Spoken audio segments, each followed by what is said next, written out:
ഞെട്ടിക്കുന്ന നടുക്കുന്ന വീഡിയോ വന്നിട്ടുണ്ട്.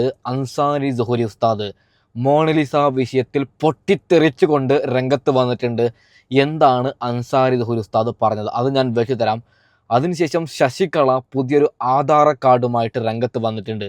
ഈ പറയുന്ന മോണലിസക്ക് വയസ്സായിട്ടില്ല, മോണലിസക്ക് 13 വയസ്സെന്നാണ് ശശികള പറയുന്നത്. ശശികള ആ ഒരു ആധാർ കാർഡിൽ അതിൽ വയസ്സുണ്ട്, ആ വയസ്സ് ഞാൻ കൂട്ടുമ്പോൾ എനിക്ക് കിട്ടുന്നത് 18 വയസ്സാണ്. പക്ഷേ ശശികള കൂട്ടുമ്പോൾ ശശികള കിട്ടുന്നത് 13 വയസ്സാണ്. ഓക്കെ, അതിലേക്കൊക്കെ കടക്കാം. അതിനു മുമ്പ് എൻ്റെ പേഴ്സണൽ അഭിപ്രായം ഒന്ന് ഞാൻ പറയാം. ഒരു പക്ഷേ എനിക്കെതിരെ കല്ലേറ് വരും, എൻ്റെ തന്തക്കും തള്ളക്കും വിളിക്കും ഈ ഒരു വിഷയത്തിൽ ഇങ്ങനൊരു അഭിപ്രായം പറയുന്നത്. മനുഷ്യന്മാരെ 3 ദിവസത്തെ ദുനിയാവാണ്. ഈ വീഡിയോ ഞാൻ അപ്ലോഡ് ചെയ്യുമോ എന്ന് എനിക്കറിയില്ല. ഒരു പക്ഷേ വീഡിയോ 2-3 മിനിറ്റിലേക്ക് എത്തുമ്പോൾ ഞാൻ മരിക്കും. ഇത് അപ്ലോഡ് ചെയ്യപ്പെടുമോ ഇല്ലയോ എന്ന് എനിക്കറിയില്ല. അങ്ങനെയുള്ള ദുനിയാവാണ്. നമ്മൾ ഫുൾ ടൈമായിട്ട് വാഹനത്തിൽ സഞ്ചരിക്കുന്നവരാണ്. ഒന്നെങ്കിൽ ആക്സിഡൻറ്റ് സംഭവിക്കാം, അല്ലെങ്കിൽ ഹാർട്ട് അറ്റാക്ക് സംഭവിക്കാം. എങ്ങനെയോ ഇന്ന് കണ്ട മനുഷ്യന്മാർ നാളേക്കില്ല. അങ്ങനെയുള്ള ഈ ദുനിയാവാണ്. ഇവിടെ എന്തിനാണ് നിങ്ങൾ വർഗീയത കൊണ്ടുവരുന്നത്? ഞാൻ പേഴ്സണലി ഞാനൊരു കാര്യം പറയാം. അതായത് ഈ വിഷയത്തിൽ ഇതിപ്പോൾ ക്രിസ്ത്യാനിയാകട്ടെ, ഹിന്ദു ആകട്ടെ, മുസൽമാനാകട്ടെ, ആരുമാകട്ടെ, മതമുള്ളവനാകട്ടെ, മതമില്ലാത്തവനാവട്ടെ, അവനവന് എന്താണ് കണ്ടിഷ്ടപ്പെടുന്നത് അവർ അങ്ങനെ ജീവിക്കട്ടെ എന്ന് ഞാൻ പറയാം. ഇപ്പോൾ നാളുകളിൽ ഞാനൊരു ക്രിസ്ത്യൻ പെണ്ണിനെ ഇഷ്ടപ്പെട്ടു, അല്ലെങ്കിൽ ഒരു ഹിന്ദു പെണ്ണിനെ ഇഷ്ടപ്പെട്ടു, ഒരു മുസ്ലിം പെണ്ണിനെ ഇഷ്ടപ്പെട്ടു. അതൊക്കെ ആരുടെ സമ്മതവും, ഏത് ശശികലയുടെ സമ്മതമോ അല്ലെങ്കിൽ വലിയ പണ്ഡിതന്മാരുടെ സമ്മതമാണ്. നമ്മുടെ ഇഷ്ടത്തിൽ നമ്മൾ ജീവിക്കും മനുഷ്യന്മാരെ. ഒരു കാര്യം കൂടി ഇടയ്ക്ക് പറഞ്ഞുകൊണ്ട് ബാക്കി വിഷയത്തിലേക്ക് കടക്കാം. നിങ്ങളൊരു പക്ഷേ ജനിച്ചത് ഹിന്ദു ആയിട്ടോ, അല്ലെങ്കിൽ മുസ്ലിം ആയിട്ടോ, അല്ലെങ്കിൽ ക്രിസ്ത്യൻ ആയിട്ടുണ്ടാവും. നിങ്ങളുടെ മതം എന്താണോ പറയുന്നത് അതനുസരിച്ച് നിങ്ങൾ ജീവിക്കും.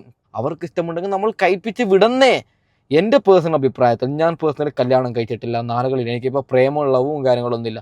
ഏതെങ്കിലും നല്ലൊരു പെണ്ണിനെ കണ്ടിട്ട് ഇഷ്ടപ്പെട്ടാൽ അവളുടെ മതം ഞാൻ നോക്കൂലോ. എന്നിട്ട് എൻ്റെ തന്തക്കും തള്ളക്കും വിളിക്കരുത്.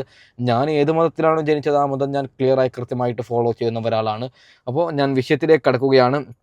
അറിയും, കമൻറ്റ് ബോക്സ് ഇപ്പം തന്നെ തെറിവിളിയായിട്ടുണ്ടാവും ഇങ്ങനെ പറഞ്ഞത് കൊണ്ട്. എൻ്റെ അഭിപ്രായം, എൻ്റെ നിലപാടാണ് ഞാൻ പറഞ്ഞത്. ഓക്കെ, അപ്പോൾ ശശികള ആദ്യം ഈ ഒരു ആധാർ കാർഡുമായിട്ടാണ് ശശികള രംഗത്ത് വന്നത്. ശശികള പറയുന്നത് ഇവൾക്ക് വയസ്സായിട്ടില്ല എന്നാണ്. നിങ്ങൾ കൃത്യമായിട്ട് ഈ ഒരു ആധാർ കാർഡ് നോക്കണം. ഇത് ഡേറ്റ് ഓഫ് ബർത്ത് ഉള്ളത് 01/01/2008 എന്നാണ്. ശശികള 2008 എന്നാണ്. പിന്നെ എന്തിൻ്റെ അടിസ്ഥാനത്തിലാണ് വയസ്സായിട്ടില്ല എന്ന് പറയുന്നത്? ഞാൻ കണക്കാക്കി കൂട്ടുമ്പോൾ മോണലിസയ്ക്ക് 18 വയസ്സും 11 ദിവസവും 2 മാസവുമായി. ഓക്കെ, കണക്ക് ഞാൻ ക്ലിയറായിട്ട് സൈഡിൽ വെച്ച് തരാം. നോക്കൂ നിങ്ങൾ. 2008 ജനുവരി 1-നാണ് മോണലിസ ജനിക്കുന്നതെങ്കിൽ 2026 മാർച്ച് 12-ന് 18 വയസ്സ് പൂർത്തിയായി. കൃത്യമായി പറഞ്ഞാൽ വയസ്സ് 18, മാസം 2, ദിവസം 11.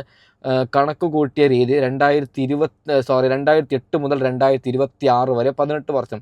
2026 ജനുവരി 1-ന് 18 വയസ്സ് തികയുന്നു. ജനുവരി 1 മുതൽ മാർച്ച് 12 വരെ ഏകദേശം 2 മാസവും 11 ദിവസവും കൂടി പിന്നിട്ടിരിക്കുന്നു. പിന്നെ എന്തിൻ്റെ അടിസ്ഥാനത്തിലാണ് ശശികള മോണലിസക്ക് വയസ്സായിട്ടില്ല എന്ന് പറയുന്നത്? നിങ്ങൾ ശശികളയോട് ഒരു കാര്യം പറയുകയാണ്. നിങ്ങൾ ആധാർ കാർഡ് പുറത്തു വിടുമ്പോൾ ആദ്യം ശ്രദ്ധിക്കേണ്ടത് അതിൽ വയസ്സ് നിങ്ങളൊരു കാൽക്കുലേറ്ററിൽ കൂട്ടണമായിരുന്നു. ശശികളയോട് ആരോ വിളിച്ചു പറഞ്ഞു, അതായത് ഒരു എക്സാമ്പിൾ പറയാം. ശശികളയോട് ആരോ ഈ ഒരു ആധാർ കാർഡ് അയച്ചു കൊടുത്ത് പറഞ്ഞു, ശശികള അവൾക്ക് വയസ്സായിട്ടില്ല, നിങ്ങളൊന്ന് കത്തിക്ക്. ശശികള കണക്കാക്കാതെ ആധാർ കാർഡ് പോസ്റ്റ് ചെയ്തിട്ട് പറയുകയാണ്, പ്രായപൂർത്തിയാവാത്ത പെണ്ണിനെ ഖാൻ എന്ന് പറയുന്ന ഒരാൾ കൊണ്ടുവന്നു, അവൻ മുസ്ലിമല്ലേ, അവൻ മുസ്ലിം തീവ്രവാദിയല്ലേ, അവൻ എന്തിന് ഹിന്ദു ആയിട്ടുള്ള ഒരു സ്ത്രീയെ കെട്ടിച്ചു കൊടുക്കുന്നു എന്ന് പറഞ്ഞിട്ടാണ് ശശികള വഴക്കാക്കുന്നത്. നാണമുണ്ടോ? നിങ്ങൾക്കൊക്കെ മരിക്കാനില്ലേ? ഈ ദുനിയാവിൽ ഫിക്സഡ് ആയിട്ടാണ് ശശികള നീയൊക്കെ വന്നത്. എങ്ങനെ വർഗീയത കൊണ്ടുവരാം? എങ്ങനെ? ഇപ്പം ഞാൻ പേഴ്സണലി വിചാരിക്കുന്നുണ്ട്, പൊന്നു പ്രേക്ഷകരെ, ഈ ലോകത്ത് ഒരൊറ്റ ദൈവമുണ്ട്. ആ ദൈവത്തിൻ്റെ പേര് മനുഷ്യ ദൈവമാണ്. ഈ ലോകത്ത് ഒരേ ഒരു മതമുണ്ട്. ആ മതത്തിൻ്റെ പേര് മനുഷ്യമതമാണ്. നമ്മളൊക്കെ ഒന്നാണ്. ഇവിടെ കൃഷ്ണൻ ഒന്നാണ്, വിൻസെൻ്റ് ഒന്നാണ്, കൃഷ്ണൻ ഒന്നാണ്, എല്ലാവരും ഒന്നാണെന്നേ. നമ്മളെന്തിനാണ് തമ്മിൽ തെല്ലുന്നത്? നമ്മളൊക്കെ ഒന്നല്ലേ, ഒരു ചോരയല്ലേ? ഇവിടെ നമ്മൾ കാലാകാലം മരിക്കാനില്ലെങ്കിലോ ഓക്കെ, നമുക്ക് മുസ്ലിം, ഹിന്ദു, ക്രിസ്ത്യൻ എന്ന് പറഞ്ഞിട്ട് ഒരു ഒരു അങ്ങനെ പറഞ്ഞിട്ട് ടൈം പാസ് എടുക്കാം. നമുക്കൊക്കെ മരിക്കാനില്ലേ മനുഷ്യന്മാരെ? നമ്മളൊക്കെ ഇവിടെ ഫിക്സ്ഡ് ആയിട്ടാണോ വന്നത്? ഇത് ഞാൻ വീണ്ടും വീണ്ടും പറയാം, ബോധം വരാൻ വേണ്ടിയിട്ടാണ്. ചിലരുണ്ട് അതായത് സ്ഥലത്തിൻ്റെ പേരിലൊക്കെ, നിറത്തിൻ്റെ പേരിലൊക്കെ. നിങ്ങൾക്കൊക്കെ വട്ടാണോ? കിട്ടുന്ന ലൈഫ് ഒരു ലൈഫാണ്. നമ്മളൊക്കെ ടെൻഷൻ പിടിച്ച് ചിലപ്പോൾ എന്തൊക്കെയോ ആത്മഹത്യ അടക്കം ചെയ്യാൻ നിങ്ങൾ ഓരോരുത്തരും ചിന്തിക്കുന്നില്ല ഇടയ്ക്കിടയ്ക്ക്. അപ്പോൾ ഈ കിട്ടുന്ന ലൈഫ് ഒന്ന് എൻജോയ് ചെയ്ത് തീർക്കുന്നേ, അല്ലാതെ മതം മതം എന്ന് പറഞ്ഞിട്ട്. പിന്നെ ഒരു കാര്യം പറയാം, മതം ഫോളോ ചെയ്യുന്നവർക്ക് ഞാൻ ആർക്കും ഭീഷണിയല്ല. മതം എന്താണ് പറയുന്നത് അതനുസരിച്ച് നിങ്ങൾക്ക് ജീവിക്കാം, ഇത് വേറെ സംഗതിയാണ്. ഓക്കെ, അപ്പോൾ എന്താണ് ഖാന് മതം മാറിയോ എന്ന് കുറേ പേര് ചോദിക്കുന്നുണ്ട്. ഖാനിനെതിരെ, അതായത് മോണലിസയെ വിവാഹം കഴിക്കുന്ന ആ ചെക്കന് ഒരു മുസ്ലിമായിട്ടുള്ള ചെക്കനാണ്, അവനെതിരെ സൈബർ അറ്റാക്കും, അവനെ ഇല്ലാതാക്കും എന്നൊക്കെ പറഞ്ഞപ്പോൾ അവൻ ഇങ്ങനെ ഒരു ബൊട്ടിട്ടിട്ട് ഒരു വീഡിയോ ക്ലിപ്പുമായി വന്നിട്ടുണ്ട്. അത് വെച്ച് തരാം. അതിനുശേഷം അൻസാരി ഉസ്താദ് എന്താണ് പറഞ്ഞത് അത് വെച്ച് തരാം. ഓക്കെ, हमारी शादी में जो चीफ गेस्ट आए थे मंत्री जी, शिवन कुट्टी जी, उनका बहुत बहुत धन्यवाद। और जो बहुत सारे जो चीफ गेस्ट आए थे, एम गोविंदन सर का भी बहुत बहुत धन्यवाद। അല്ല, ധന്യവാദമൊക്കെ ഇതൊക്കെ പറയിപ്പിച്ചതാണോ എന്നൊരു സംശയമുണ്ട് എഴുതി കൊടുത്തിട്ട്. എം വി ഗോവിന്ദന് ഓക്കെ, എന്തും കൊണ്ടായിക്കോട്ടെ, ശിവൻകുട്ടി എം വി ഗോവിന്ദന്, അതായത് പറയിപ്പിച്ചതാണ് ആരോ, അയ്യവർക്കൊക്കെ ധന്യവാദം. അപ്പോൾ അത് എന്തോ ആയിക്കോട്ടെ. ഓക്കെ, ബാക്കി കൂടി കേട്ട് നോക്കാം.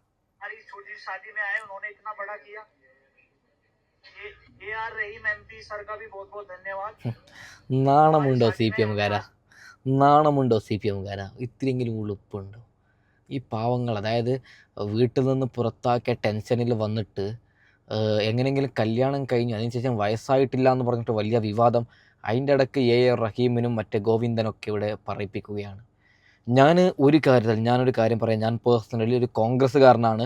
2026 LDF സർക്കാർ ഇവിടെ നിന്ന് പടിയിറങ്ങണം. പിണറായി വിജയൻ എതിരുള്ള ഒരാളാണ്, ഒരു കോൺഗ്രസ് പ്രവർത്തകനാണ് ഞാൻ ഇപ്പോൾ നിലവിലൊക്കെ. ആ ഒരു അടിസ്ഥാനത്തിൽ ഞാനൊരു കാര്യം പറയുകയാണ്. ഈ ഒരു കാര്യത്തിൽ CPM കാണിച്ചത് നല്ല പ്രവൃത്തി എന്ന് ഞാൻ പറയാം. ഓക്കെ, കാരണം വർഗീയത ഇല്ലാതെ അവരെ സ്നേഹിച്ചവർ ഒന്നിച്ചത് പിണറായി വിജയനും ഈ പറയുന്ന പിണറായി വിജയൻ്റെ ടീമും ചെയ്തത് ശരിയെന്ന് മാത്രമാണ് എൻ്റെ പേഴ്സണൽ അഭിപ്രായം. ഓക്കെ, ആരായാലും ലവ് ജിഹാദ്, കേരള സ്റ്റോറി 3 എന്നൊക്കെ പറഞ്ഞിട്ട് ഒരു പടമൊക്കെ ഇറങ്ങാനുണ്ട്. എന്ത് മണ്ണാങ്കട്ടയായാലും ഞാൻ പറയുന്നത് ഇതിന് സപ്പോർട്ടാണ്. പരസ്പരം ഇഷ്ടപ്പെട്ടവർ, അത് ഏത് മതക്കാരാകട്ടെ, അവർ ഇഷ്ടപ്പെട്ടവർ കല്യാണം കഴിക്കട്ടെ. ഈ 3 ദിവസത്തെ ദുനിയാവാണ് എൻ്റെ പൊന്നു പ്രേക്ഷകരെ.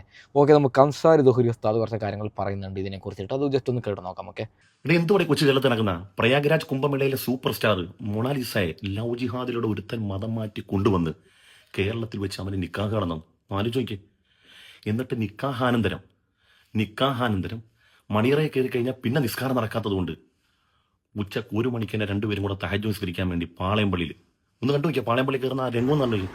ആ ചഞ്ചല ചല്ല ചല്ല ചഞ്ചല ചല്ല ചല്ല പഞ്ചാര പൂമ്പുഷിറ നിന്റെ കണ്ണാടി കവിളത്ത് തത്തകൃതാ മുല്ലത്തെയ്താം കണ്ണാടി കവിളത്ത് ഒരു നുള്ളു നൽകാൻ വല്ലാത്ത കൊതി ബുഷിറ അബുഷിറ വല്ലാത്ത കൊതി ബുഷിറ.